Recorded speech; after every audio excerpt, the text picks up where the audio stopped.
Hi hello എല്ലാവർക്കും ഞങ്ങളുടെ ഒരു പുതിയ വീഡിയോയിലേക്ക് സ്വാഗതം. ഇന്ന് ക്രിസ്മസ് ആണ്. അപ്പോൾ എല്ലാവർക്കും happy Christmas and happy new year. ഇന്ന് merry Christmas, happy new year. ഇന്ന് നമ്മൾ ക്രിസ്മസ് ആയതുകൊണ്ട് ഒരു വ്യത്യസ്തമാർന്ന വീഡിയോ ആയിട്ട് വരണമെന്ന് തോന്നി. അപ്പോൾ അതുകൊണ്ട് ഉണ്ണീശോടെ തന്നെ ഒരു വീഡിയോ ആയിട്ടാണ് വരുന്നത്. ഉണ്ണീശോടെ ഒരു പള്ളിയിലെ വീഡിയോ ആയിട്ടാണ് വരുന്നത്. അതായത് കുറച്ച് നാളുകൾക്ക് മുമ്പ് എന്താ പറയുക, കുർബാന മധ്യേ തിരുവോസ്തിയിൽ ഉണ്ണീശോടെ മുഖം തെളിഞ്ഞു വന്നിരുന്നു. അപ്പം ആ ഒരു ദേവാലയത്തിന്റെ വിശേഷങ്ങളുമായിട്ടാണ് ഞങ്ങൾ ഇന്ന് മുമ്പിലേക്ക് വരുന്നത്. അവിടെ ചെന്ന് കഴിഞ്ഞാൽ നമുക്ക് ഉണ്ണീശോയെ കാണണമെന്ന് ആഗ്രഹിച്ചാൽ ഉണ്ണീശോയെ കാണാൻ പറ്റും. അത്രയ്ക്ക് അത്ഭുതങ്ങളാണ്. കൊല്ലത്തുള്ള ഞങ്ങൾക്ക് ആ വീഡിയോ എടുക്കാൻ സഹായിച്ച എല്ലാവർക്കും ഞങ്ങൾ ഒത്തിരി നന്ദി പറയുന്നു. ഒരുപാട് പേര് നമുക്ക് ആ സമയത്ത് വീഡിയോ എടുക്കാൻ വേണ്ടിയിട്ട് നമ്മളന്ന് ഹെൽപ്പ് ചെയ്തിരുന്നു, ഇത് സഹായിച്ചായിരുന്നു. അപ്പോൾ അവർക്ക് എല്ലാവർക്കും ഞങ്ങൾ പ്രത്യേകം നന്ദി പറയുന്നു. അതുപോലെ തന്നെ ഈ പുതിയ വർഷം എല്ലാവർക്കും സന്തോഷപ്രദം നിറഞ്ഞതാകട്ടെ, ദൈവാനുഗ്രഹം നിറഞ്ഞതാകട്ടെ, എല്ലാവരുടെയും സങ്കടങ്ങളെല്ലാം മാറി ദൈവകൃപ ഒത്തിരി ഉണ്ടാകുന്ന വർഷമാകട്ടെ എന്ന് ആശംസിക്കുന്നു, പ്രാർത്ഥിക്കുന്നു. Happy new year, Mary Christmas. Happy new year.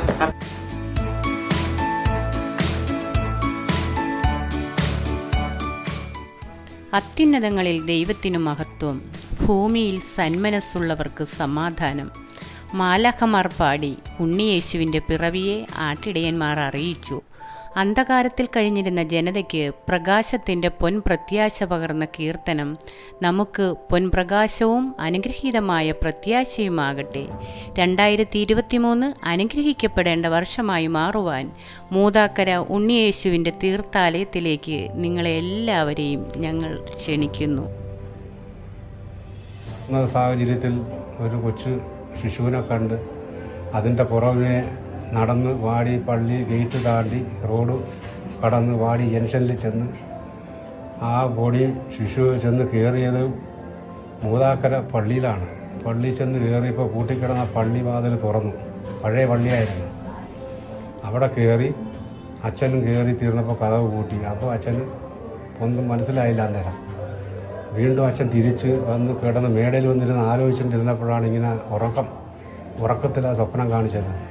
ഉണ്ണി ഈശോയാണ് അച്ഛനെ കൊണ്ടുപോയി മൂതാക്കര പള്ളി കയറ്റിയത് എന്നുള്ള അച്ഛന് ബോധ്യമായി. അങ്ങനെ അച്ഛനാണ് ഇതെല്ലാം വെളിപ്പെടുത്തിയത്.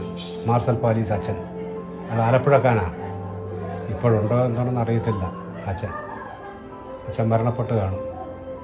അതിനുശേഷമാണ് മൂതാക്കര പള്ളിയുടെ ആ അത്ഭുതങ്ങൾ, ഉണ്ണീശോയുടെ അത്ഭുതങ്ങൾ നടന്ന് പള്ളി വലിയ പള്ളി കിട്ടാൻ അപ്പുറം മാറ്റി പള്ളി കിട്ടുകയും പിന്നെ പല ആൾക്കാരിങ്ങനെ സാധനങ്ങൾ ഇന്ന് ഫ്രീ ആയിട്ട് സിമൻറ്റും മണ്ണും കല്ലുമെല്ലാം വലിയ പണക്കാർ ഇറക്കി കൊടുത്ത വാടി മൂതാക്കര പള്ളി അത് പുരോഗമിച്ചു. അത് ഉദ്ഘാടനമായി. ഇന്നും അതൊരു തീർത്ഥാടന കേന്ദ്രം പോലെയാണ് ആ പള്ളിയുടെ രീതി പോയിക്കൊണ്ടിരിക്കുന്നത്.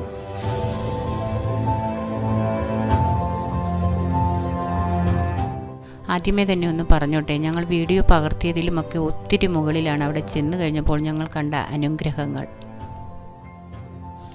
സന്താന സൗഭാഗ്യത്തിനായി ഈ തൊട്ടിൽ നേർച്ച നടത്തുന്നു. കുഞ്ഞുങ്ങളായി കഴിയുമ്പോഴത്തേക്ക് കുഞ്ഞുങ്ങളെ ഈ തൊട്ടിലിൽ കൊണ്ടുവന്ന് കിടത്തുന്നു.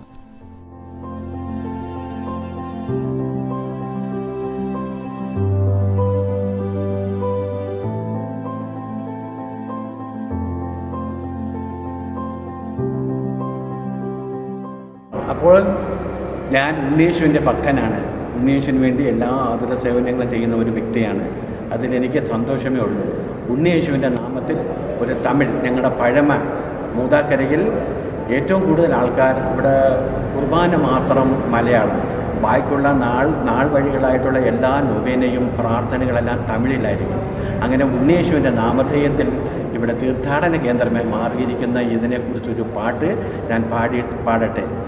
ഭക്തരിലെന്റും പന്നീரை പോലെ അരുൾമഴை പൊഴിയും മൂതാക്കരയിൽ, ഭക്തരിലെന്റും പന്നീரை പോലെ അരുൾമഴை പൊഴിയും മൂതാക്കരയിൽ, குழந்தை இயேசுவின் புகழ் கீதம் பாடி, குழந்தை இயேசுவின் புகழ் கீதம் பாடி, என்னாலும் என் ஜீவன் மகிழ்ந்திடுமே.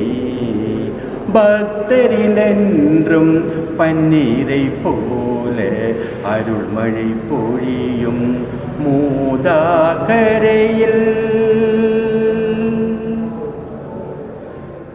കൊല്ലം രൂപതയിൽ ഉൾപ്പെട്ട മൂതാക്കര എന്ന് പറഞ്ഞൊരു കൊച്ചു ഗ്രാമത്തിൽ 1610 ആദ്യത്തെ ഇവിടുത്തെ ദേവാലയം സ്ഥാപിക്കുന്നത്. അതും വിശുദ്ധ പത്രോസിൻ്റെ നാമധേയത്തിലുള്ള ദേവാലയമാണ്. അതിനുശേഷം മൂതാക്കരയിൽ 1780 അത് രണ്ടാമത്തെ ഭാഗം പണി കഴിപ്പിച്ചു. അങ്ങനെ പണി കഴിപ്പിച്ച ആ ദേവാലയത്തിലാണ് ഇന്ന് പ്രസിദ്ധമായ ഉണ്ണിയേശുവിൻ്റെ തീർത്ഥാടന കേന്ദ്രമായി മാറിയിരിക്കുന്നത്. അതിലുള്ള ഏറ്റവും വലിയൊരു പ്രത്യേകത എന്ന് പറഞ്ഞാൽ വിശുദ്ധ ദേവസഹായത്തിൻ്റെ രക്തസാക്ഷിത്വം വിശുദ്ധ പരിശുദ്ധ സിംഹാസനത്തിൽ, റോമൻ സിംഹാസനത്തിലേക്ക് അറിയിച്ച ബിഷപ്പ് ക്ലെമന്റ് ജോസഫ് പിതാവ്, പോർച്ചുഗൽ സ്വദേശിയായ ബിഷപ്പ് ക്ലെമന്റ് ജോസഫ് പിതാവിനെ ഖബറടക്കം ചെയ്തിട്ടുള്ള ഒരു പ്രത്യേകത കൂടി മൂതാക്കര പള്ളിക്കുണ്ട്. അദ്ദേഹം ഇവിടെ അജപാലന ദൗത്യം നടത്തിയാണ് പഞ്ചവത്സര പദ്ധതിയിൽ ഉൾപ്പെടുത്തിക്കൊണ്ട് ദേവസഹായം പിള്ള രക്തസാക്ഷിത്വം വഹിച്ചു എന്ന ലെറ്റർ ഈ പള്ളിയിൽ നിന്നും എഴുതിക്കൊണ്ടാണ് അദ്ദേഹം പരിശുദ്ധ സിംഹാസനത്തിലേക്ക് സമർപ്പിച്ചത്. അദ്ദേഹത്തിൻ്റെ ഖബറിടം ഇപ്പോഴും മൂതാക്കരയിലുണ്ട്. അത് വഴിയായിട്ട് ഈ ദേവസഹായത്തെ വിശുദ്ധനായി പ്രഖ്യാപിക്കുന്നതിന് മുമ്പ് ഈ പള്ളിയിൽ അദ്ദേഹത്തിൻ്റെ ഖബറിടത്തിൽ നമ്മുടെ കൊല്ലം രൂപതയിലെ മെത്രാൻ ഉൾപ്പെടെ കൊച്ചി രൂപതയിലെ PR ഉൾപ്പെടെ എല്ലാവരും വന്ന് പ്രാർത്ഥിച്ച് ദേവസഹായം വിശുദ്ധൻ്റെ രൂപം പ്രതിഷ്ഠിക്കുകയും അദ്ദേഹത്തിൻ്റെ തിരുശേഷിപ്പ് പഴയ പള്ളിയിൽ ആൽത്താരയിൽ സ്ഥാപിക്കുകയും ചെയ്തു.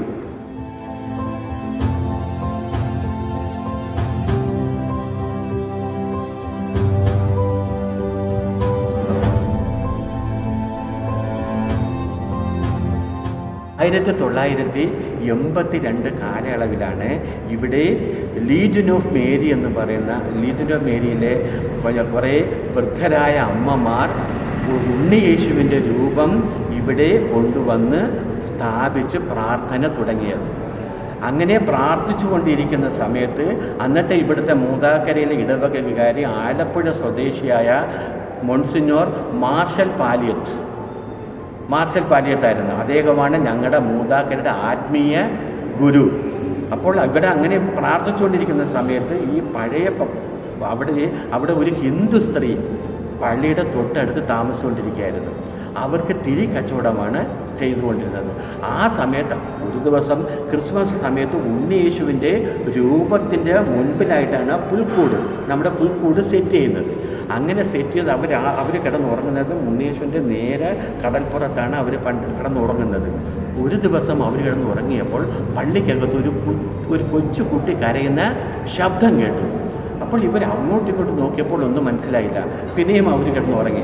രണ്ടാമത്തെ ദിവസവും ഇതുപോലെ ഒരു കൊച്ചുകുട്ടി പള്ളിക്കകത്ത് കരയുന്നതായിട്ടുള്ള സൗണ്ട് കേട്ടു. അപ്പോൾ അവർ ആ താക്കോൽ ദ്വാരത്തിൽ കൂടെ നോക്കിയപ്പോൾ അവിടെ ഒരു കൊച്ചുകുട്ടി നിന്ന് കളിക്കുന്നതായിട്ട് അവർക്ക് അനുഭവപ്പെട്ടു. അതിനുശേഷമാണ് ഇടവക വികാരിയെ സമീപിച്ച് ആ പുൽക്കൂടെല്ലാം എടുത്ത് മാറ്റിയിട്ട് ഉണ്ണീശുവിൻ്റെ പ്രാർത്ഥന ഒന്നുകൂടെ ശക്തി പ്രാപിച്ചത്. അങ്ങനെ പ്രാർത്ഥിച്ചു കൊണ്ടിരിക്കുന്ന സമയത്തിൽ ഒരു ദിവസം മാർഷൽ പാലിയത്ത് അച്ഛൻ തൻ്റെ വസതിയിൽ ഉറങ്ങിക്കിടന്നപ്പോൾ ഒരു കുട്ടി വന്ന് കതകിനെ തട്ടിപ്പിടിച്ചു. അദ്ദേഹം കതക് തുറന്ന് നോക്കിയപ്പോൾ ഒരു കൊച്ചുകുട്ടി നിൽക്കുന്നു. ഒന്നും മിണ്ടിയില്ല. കൊച്ചുകുട്ടി നടന്നു വരുന്നു. അച്ഛനും അതിനെ പിന്തുടർന്ന് വന്ന് അത് നേരെ വന്ന് മൂതാക്കര പള്ളിയുടെ വാതിൽ ഓട്ടോമാറ്റിക്കായിട്ട് തുറക്കുകയും അതിനകത്തുകൂടെ കയറിപ്പോവുകയും ചെയ്യും. അതിനുശേഷം അത്ഭുതപൂർവമായിട്ട് ഇവിടെ പല ഭക്തജനങ്ങളും വന്ന് പല അത്ഭുതങ്ങളും ഇവിടെ നടന്നിട്ടുണ്ട്. അത്ഭുതത്തിൽ ഏറ്റവും പ്രധാനപ്പെട്ട അത്ഭുതം സന്താന സൗഭാഗ്യം. വ്യാഴാഴ്ച ദിവസങ്ങളിൽ ഈ പള്ളിയിൽ നേർച്ചയായിട്ട് വരുന്ന പാൽ കൊണ്ടുവന്ന് കൊച്ചു കുട്ടികൾക്കൊക്കെ നേർച്ചയായിട്ട് കൊടുക്കും. അങ്ങനെ ആ പാൽ കൊണ്ടുവന്ന് ഒഴിക്കുന്ന എല്ലാവർക്കും അടുത്ത വർഷം ഉണ്ണീശോ ഇരട്ട കുട്ടികളെയാണ് ഏറ്റവും കൂടുതൽ കൊടുത്തിട്ടുള്ളത്. പിന്നെ ഇവിടുത്തെ ഏറ്റവും പ്രധാനപ്പെട്ട ഒരു നേർച്ച എന്ന് പറയുന്നത് ഉണ്ണീശോൻ്റെ പെരുന്നാൾ തുടങ്ങുന്ന ജനുവരി മാസം 4-ാം തീയതി കൊടിയേറ്റ മഹോത്സവം എന്ന് പറയും. ആ മഹോത്സവത്തിൽ പ്രധാന കൊടി അല്ലാതെ 4000-5000 ഭക്തജനങ്ങൾ അവരുടെ തലയിൽ ശിരസിൽ കൊടി വെച്ച് അവരുടെ എല്ലാ അപേക്ഷകളും പ്രാർത്ഥനകളും പ്രാർത്ഥിച്ചു കൊണ്ടുവന്ന് ഇവിടെ വന്ന് മെത്രാൻ്റെ മുഖ്യ കാർമ്മികത്വത്തിൽ മെയിൻ കൊടിയോടൊപ്പം ഈ 4000 നേർച്ചക്കൊടികളും അവരുടെ എല്ലാ നിവേദനങ്ങളും പ്രാർത്ഥനകളും ഒന്നിച്ച് കയറുമ്പോൾ അതിൻ്റെ ഫലമായിട്ട് അതിനകത്ത് ഭക്തിപൂർവ്വം പങ്കെടുക്കുന്ന ആരൊക്കെയുണ്ട് അവർക്കൊക്കെ മെയിനായിട്ട് കിട്ടുന്ന സന്താന സൗഭാഗ്യം. അതാണ് ഇവിടെ ഏറ്റവും വലിയ തെളിവ്. ആ തെളിവെന്ന് പറഞ്ഞാൽ കഴിഞ്ഞ വർഷം കൊടിയേറി പ്രാർത്ഥിച്ചതിന് ശേഷം ഉളിയക്കോവിലുള്ള ഒരു ദമ്പതികൾക്ക് ഇരട്ട ആൺകുട്ടികളെ കിട്ടി. ഈ സാക്ഷ്യം തെളിവ് സഹിതം ഇവിടെ ഈ ഉളിയക്കോവിൽ സ്വദേശികളായ ദമ്പതികൾക്ക് 20 വർഷമായിട്ട് മക്കളില്ലാതിരുന്നു. അവർ കഴിഞ്ഞ വർഷം ഇവിടെ വന്ന് ഉണ്ണിയേശുവിനെ കൊടിയേറ്റ മഹോത്സവത്തിന് കൊടി കയറ്റി പ്രാർത്ഥിച്ചതിൻ്റെ ഫലമായി ഇരട്ട ആൺകുട്ടികളെ അവർക്ക് ഉണ്ണിയേശു ദാനമായി നൽകി. ദൈവത്തിന് സ്തോത്രം, നന്ദി, ആരാധന.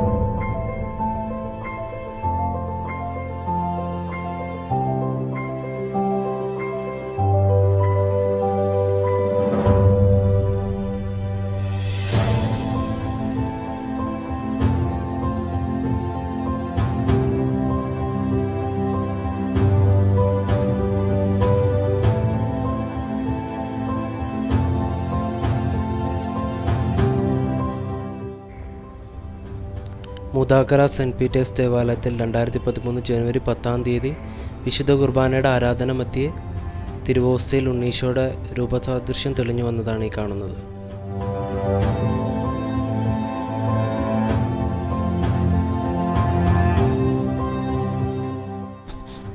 മറ്റൊരു ദേവാലയത്തിലും നമ്മൾ കണ്ടിട്ടില്ലാത്ത ഒരു പ്രത്യേകതയാണ് ഇവിടുത്തെ തിരുനാളിനുള്ള കൊടികേറ്റ്. തിരുനാൾ കൊടിയും ലഭിച്ചിട്ടുള്ള അനുഗ്രഹങ്ങൾക്ക് നന്ദി സൂചകമായും ഉദ്ദിഷ്ട കാര്യത്തിനും പ്രസിഡന്റുമാർ ഉൾപ്പെടെയുള്ള ഭക്തർ കൊണ്ടുവരുന്ന നേർച്ച കൊടികളും സമാരംഭ ദിനത്തിൽ വൈകിട്ട് 3 മണിക്ക് മൂതാക്കര പാരിഷ് ഹാളിൽ നിന്ന് ആഘോഷമായി ദേവാലയത്തിലേക്ക് കൊണ്ടുവരും. അതിനുശേഷം പ്രധാന കൊടിയോടുകൂടി നമ്മളുടെ ഈ കൊടികളും ഇവിടെ ഒന്നിച്ചാണ് കൊടി കയറ്റുന്നത്. ആ കൊടി ഇറങ്ങുന്നതിന് മുമ്പേ നമ്മൾ ഉദ്ദിഷ്ട കാര്യം സാധിക്കുമെന്നാണ് അവിടെയുള്ളവരുടെ വിശ്വാസം. പിറ്റേ വർഷം നമ്മൾ നന്ദി സൂചകമായാണ് കൊടിയേറ്റിന് പോകുന്നത്.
അപ്പം നമ്മുടെ ഇന്നത്തെ വീഡിയോ എല്ലാവർക്കും ഇഷ്ടമായെങ്കിൽ ലൈക്ക് ചെയ്യുക, ഷെയർ ചെയ്യുക, സബ്സ്ക്രൈബ് ചെയ്യുക, മാക്സിമം സപ്പോർട്ട് ചെയ്യുക. കാരണം ഈ ഓരോ വീഡിയോ നിങ്ങൾ കണ്ട് നമ്മൾ ലൈക്ക് ചെയ്തൊക്കെ സപ്പോർട്ട് ചെയ്യുമ്പോഴാണ് അടുത്തടുത്ത വീഡിയോ ചെയ്യാൻ നമുക്കതൊരു ഇതാവുന്നത്. അപ്പം അതുകൊണ്ട് മാക്സിമം ഞങ്ങളെ സപ്പോർട്ട് ചെയ്യാം അല്ലേ?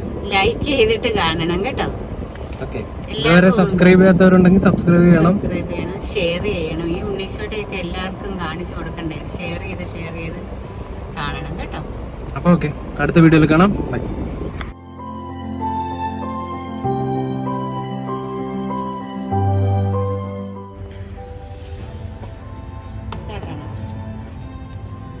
എനിക്കിത് ഒരു ഉണ്ണീശ്വരി ഇവിടുന്ന് തന്ന് ഇവർ ഇന്നലെ ഉണ്ടാക്കിയതാണ്. ഇതൊന്നും കിട്ടാൻ ഞങ്ങൾക്കായിരുന്നു പാട്.